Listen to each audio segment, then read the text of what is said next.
Let me ask you, do you treat the patient the same way that she's a Muslim mother, foreign student, or your very own grandmother? Of course not. Nursing is never one size fits all. It's about culture. It's about the relationships. And it's about the art of truly caring. That's why today, We're driving into three powerful nursing theories: the Transcultural nursing theory the human-to-human relations model and the art of clinical nursing theory. Because real healing happens through the knowledge, culture, and compassion.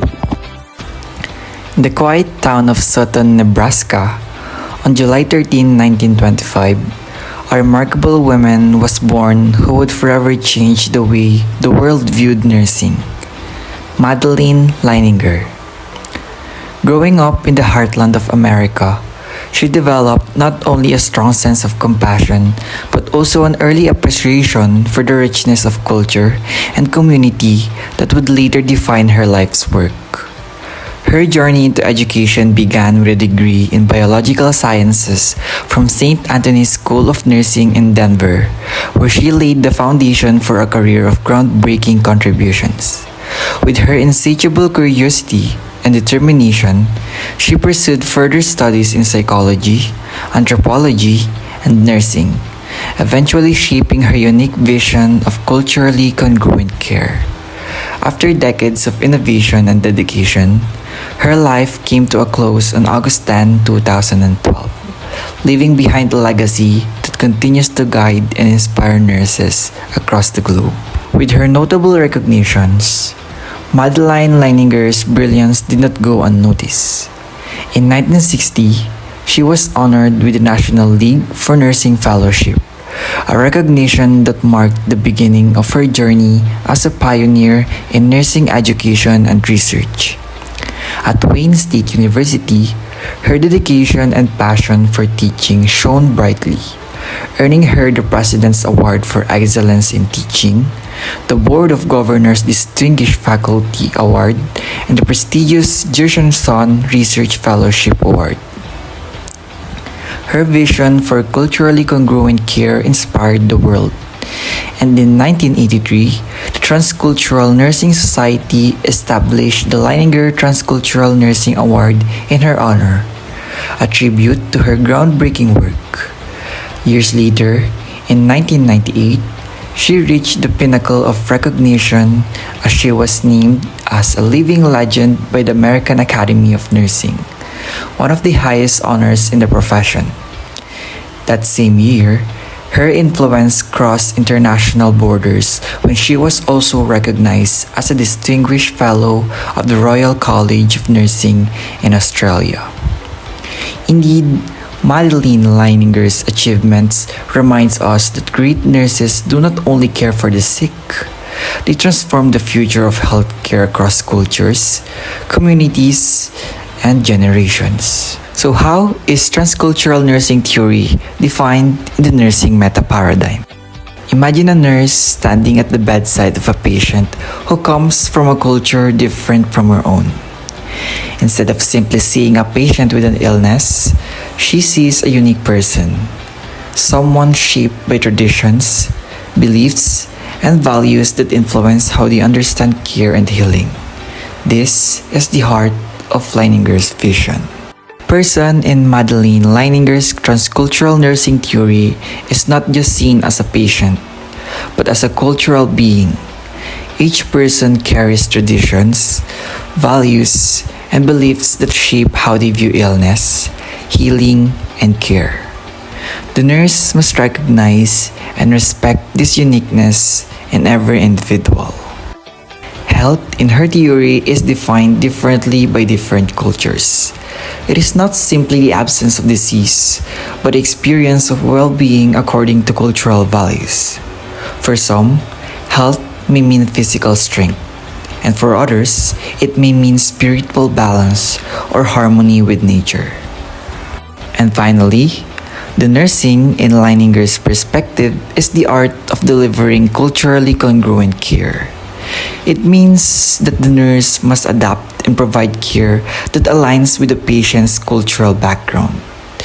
ensuring the treatment is not only medically correct but also culturally meaningful.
We've reviewed your lab results, and based on the findings, your hemoglobin levels are critically low. At this stage, the best and fastest way to help you is through a blood transfusion. Doc, I'm Muslim. Pagkakaalam ko po bawal po magsalin ng dugo sa Muslim po. Yes po, and I understand. I respect your beliefs na. Pero in many cases, Islam allows blood transfusion. Lalo na if it's needed to save a life. Pero of course, that decision is still up to you. We will respect whatever you choose. Yes, Nurse CJ is right. We're only recommending what's medically best. But you and your family have every right to decide. Kung ayaw na ng transfusion, we can try alternative treatments naman po, like iron supplements, medications, and oxygen therapy. Pero medyo mabagal ang epekto compared sa transfusion. I really appreciate your honesty, pero kailangan ko munang kausapin ang pamilya ko bago ako mag-isip. Mrs. Micaela, take your time po. Nandito lang kami sa labas if you need anything. Dr. Nurse, thank you for giving us space to talk. We spoke with our imam and we discussed it as a family. We realized na sa Islam, preserving life is very important.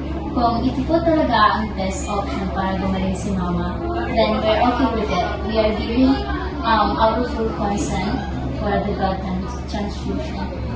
Thank you po. We'll proceed right away and monitor her closely throughout the process. You made a well-informed decision. She will recover well. Nandito lang po kami para supportan kayo every step of the way.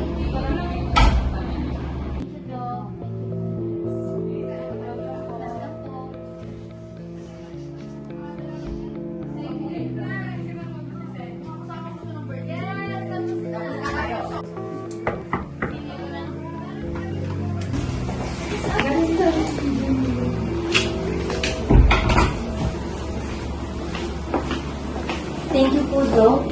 Nurse, sa pagdispeto po sa belief namin, it means a lot to us. At napagdesisyonan po namin na papayag po kami sa blood transfusion. We'll proceed right away and monitor her throughout the process. You made a well-informed decision po.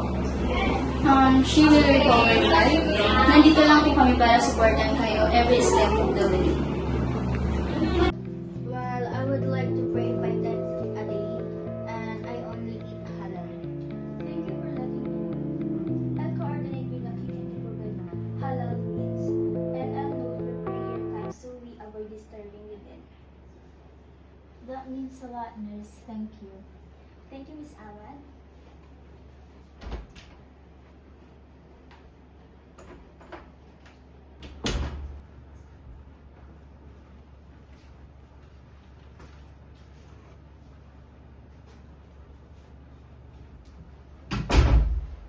Good afternoon, Mrs. Ahmad. I'm Dr. Reyes. So I've checked the results and it seems like your hypertension is manageable with medication and healthy lifestyle.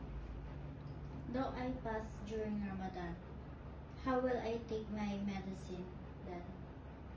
Dr. Reyes, perhaps we can adjust the medication schedule to align with her fasting hours.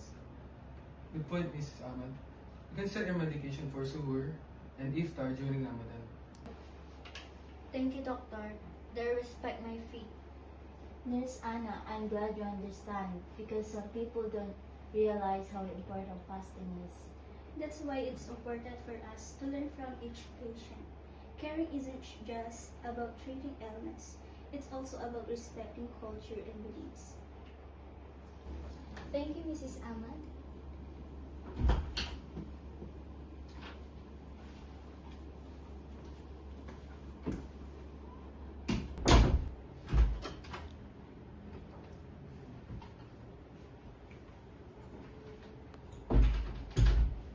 Miss Anna, you remind me of my daughter. So patient and respectful.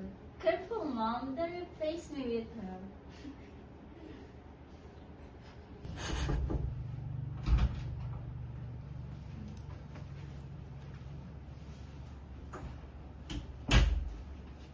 Don't worry, Aisha. You'll always be number one for your mother. But thank you both for teaching me more about your culture today. Thank you for caring beyond medicine. You treat me just not a patient, but just a person. That's the true meaning of holistic care. When science and culture need to heal both the body and the spirit. Caring is not just about healing the body, but about embracing the whole person, their faith, their values, and their culture. Let me introduce Joyce Travelby, especially known for her work in psychiatric nursing and nursing theory.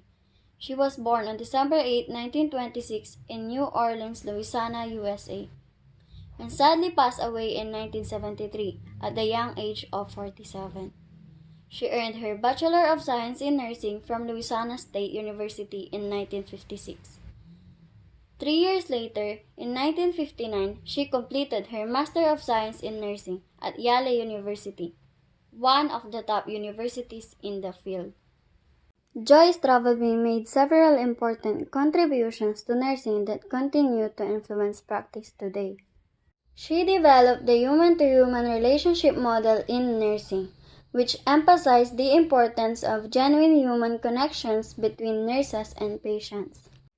Travelby is widely recognized as a pioneer in both psychiatric nursing and nursing theory, paving the way for more empathetic and personalized care.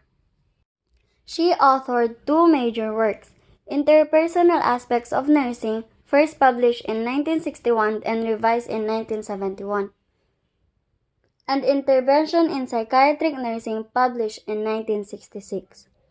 Her theory continues to be widely cited and applied in nursing education, research, and clinical practice across the globe, proving its lasting relevance. Before we can fully understand a nursing theory like the human-to-human relationship model by Joyce Travelby, it's important to look at the foundation of nursing knowledge, the nursing meta-paradigm. In Joyce Travelby's theory, a person is viewed as a unique and irreplaceable individual who experiences suffering, pain, and hope. While the environment is not clearly defined, it is implied through the human conditions such as illness and suffering, that occur within a person's surroundings. Health is defined as the experience of finding meaning in life, even in suffering and illness. Nursing is an interpersonal process where the nurse builds a connection to help the patient cope, find meaning, and maintain hope.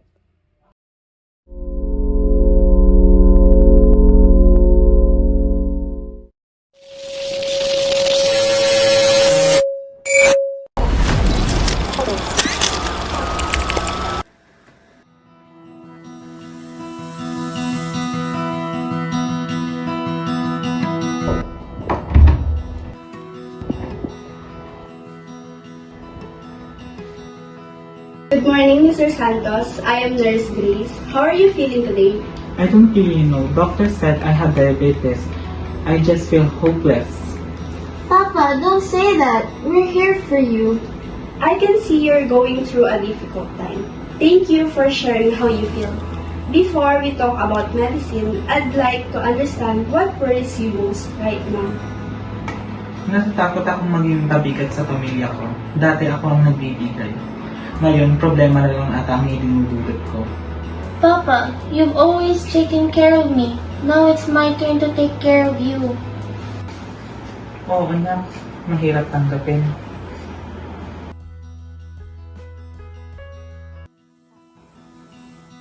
And that's okay. Acceptance takes time. What matters is that you're not alone in this journey.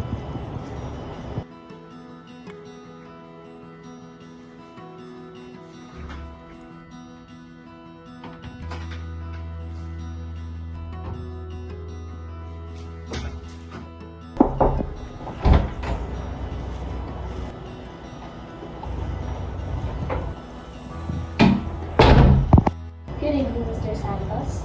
We'll manage your diabetes with proper diet, exercise, and medication. It's very possible to live a long, fulfilling life. Doktor, pwede pa po ba akong magtrabaho sa garden?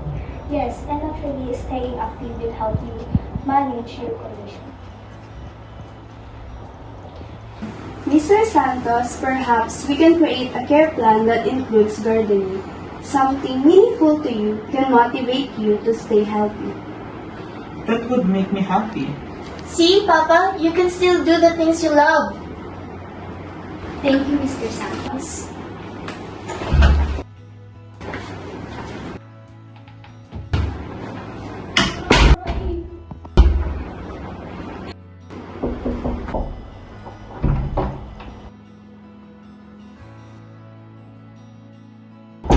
Good afternoon, Mr. Santos. How are you feeling now compared to this morning? Earlier, I thought I was just a sick man. Pero sa tingin ko, kailangan ko munang mag-adjust. That's the essence of healing. You are more than just your illness. Thank you for trusting me to share your fears. Nurse Grace, thank you for treating my father not just as a patient, but as a person. That's what nursing is all about. A human-to-human relationship that brings hope where there is a despair. In every nurse-patient encounter, illness may bring suffering, but human connection brings hope. Let me introduce you to a woman who changed the way we see nursing, Ernestine Weidenbach. She believed nursing is more than just treating illness. It's an art of truly helping people. She was born on August 18, 1900, in Hamburg, Germany. Ernestine moved to the United States and dedicated her life to shaping modern nursing and midwifery.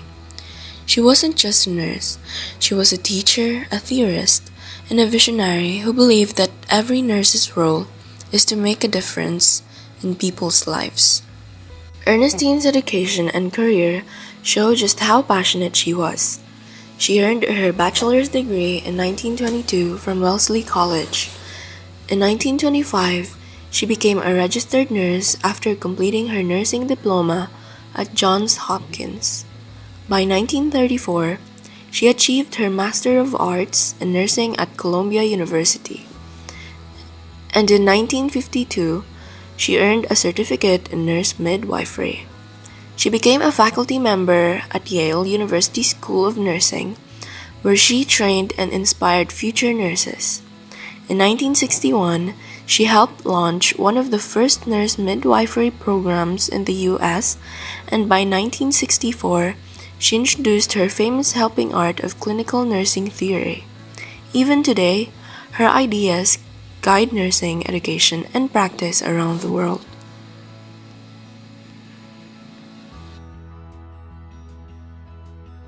Her theory connects with the four main nursing meta-paradigm concepts, which are the person, environment, health, and nursing. First, we have the person. In Weidenbach's theory, the person is anyone who needs help, whether the need is physical, emotional, or psychological. The nurse should see the patient as a whole person, not just as someone with an illness. Their feelings, experiences, and personal meanings are very important in deciding how to care for them. Second, we have the environment. She describes the environment as the immediate setting where the nurse and patient interact. The surroundings, conditions, and even the atmosphere can affect the kind of care that is needed. For example, a noisy or stressful environment may require extra emotional support from the nurse. Next, we have health.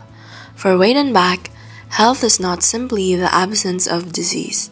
It's about helping the person feel comfortable, function independently, and find purpose in life.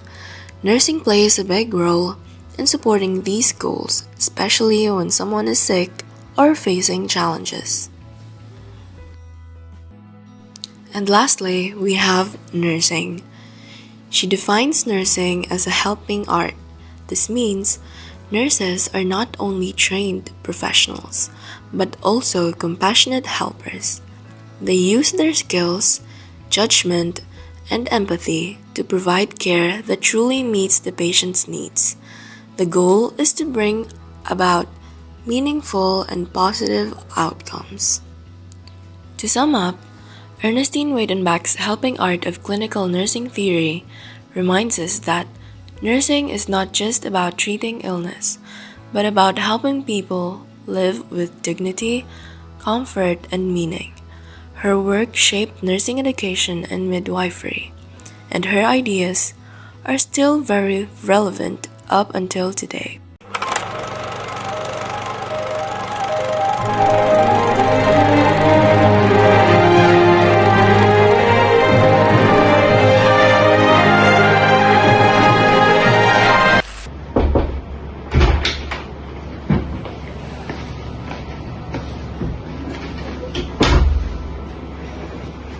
Good morning, Miss Marie. How are you feeling today? To be honest, I feel anxious. My blood pressure keeps going up. I don't know if I can handle this. I understand. That's why I'm here to help you, not only medically, but also emotionally. Nursing is about caring for the whole person. We're both worried nurse. She used to be active and now she gets monitoring. Mrs. Maria, what concern you most about your conditions? I'm afraid I'll become a burden. I used to take care of my family and now I feel helpless. That's a very valid feeling. Your goal is to regain your strength and independence, correct? Yes, that's all I want. GROUP2 will do. I prepare care plan that balance medicine, diet, and light activity. But most importantly, I'll guide you, Sophia, so we can work together at home.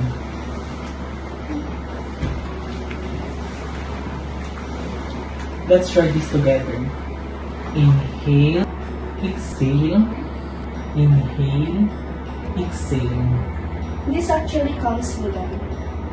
That looks simple. I make sure she practices this every day. Wonderful. This is what we call the art of nursing. It's not just about treatment, it's about helping you live better and regain confidence. Nurse James, I feel lighter and more hopeful now. Yes, I see now that nursing is more than medicine. It's about compassion and guidance. Exactly. Nursing is a helping art. It's about connecting with patients, understanding their needs, and guiding them toward a healthier, more fulfilling life. Thank you, Nurse James. Thank you, Miss Marie.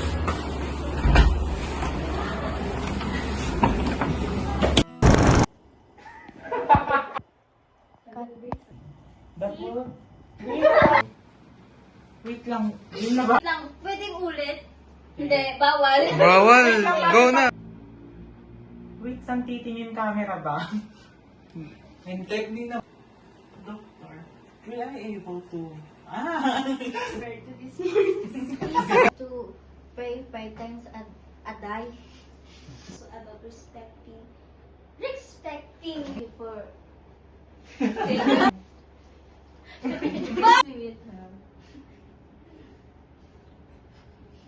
Cut! Uy!